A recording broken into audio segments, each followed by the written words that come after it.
Hi, my name's Aileen, I live in Scotland and I'm going to talk to you about DLD, Developmental Language Disorder. I live with my two children, Isaac who's 13 and Ozzy who's almost 8. Ozzy has DLD, Developmental Language Disorder. The theme for this year's DLD Awareness Day is DLD, You and Me. So I'm going to talk for a couple of minutes about how DLD affects our wee family. The short answer is a lot. The long answer turned out to be too long for just one video, so I've made a few different videos talking about aspects of life with DLD. Lots of us thrive on routine. Routine for Ozzy brings a sense of safety, a sense of predictability, which is comforting, I think. So we have a structured routine that we stick to.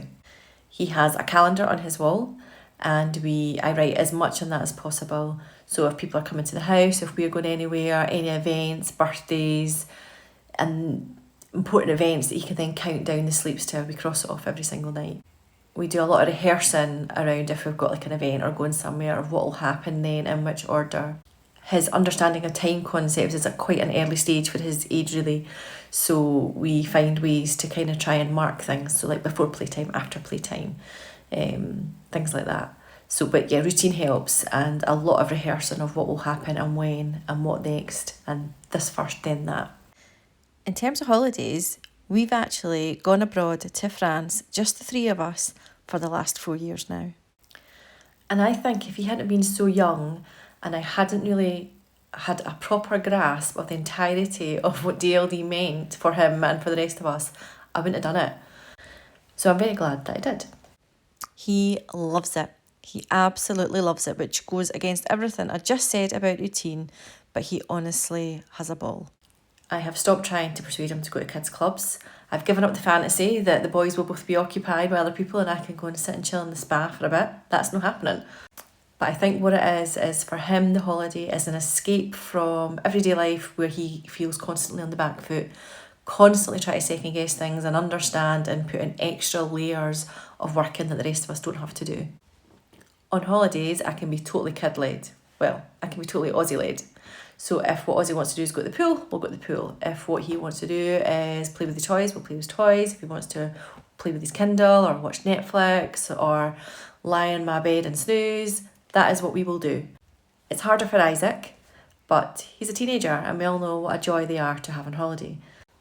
But I have got better at kind of planning and activities for Isaac to do and be more organised with that, so that then we can do the rehearsing of what will happen and when, and that Ozzy will just have to tolerate the fact that we're going to go outside of his comfort zone so that Isaac can go abseiling or whatever it is that he does. Bedtimes can be really, really tricky. I've come to understand that it's just where all his fears and his vulnerabilities come out, and he just needs time to process them and to know that I will be with him until he goes to sleep. I've given up dreams of just settling him in, tucking him in, saying goodnight and leaving him. He just needs me to be there, and that's okay. But in saying all of that, with all of the challenges and the stressors that DLD brings, I wouldn't change a hair in his wee ginger head. Ozzy is funny and cheeky and bright and sparky and has a zest for life. So I've made this wee video to tell you a little bit more about DLD and how it affects our family. But we're the lucky family. We're the one who had a spot-on speech and language therapist who noticed Ozzy's difficulties and noticed that they were beyond a delay, who got him the right input, who helped us get the right strategies, who taught me so much about how to work with Ozzy. But see, for all those other children, those children who think they're stupid because they look around the classroom and everyone else is working away and understanding what the teacher's saying and asking them to do and they've not got a clue. Or for the kids who think they're naughty and are sent out of class because they're struggling to keep engaged in tasks which make no sense to them. For those kids, please go and check out raddled.org for more information on DLD and check out the hashtag DLD You and Me. Thank you so much.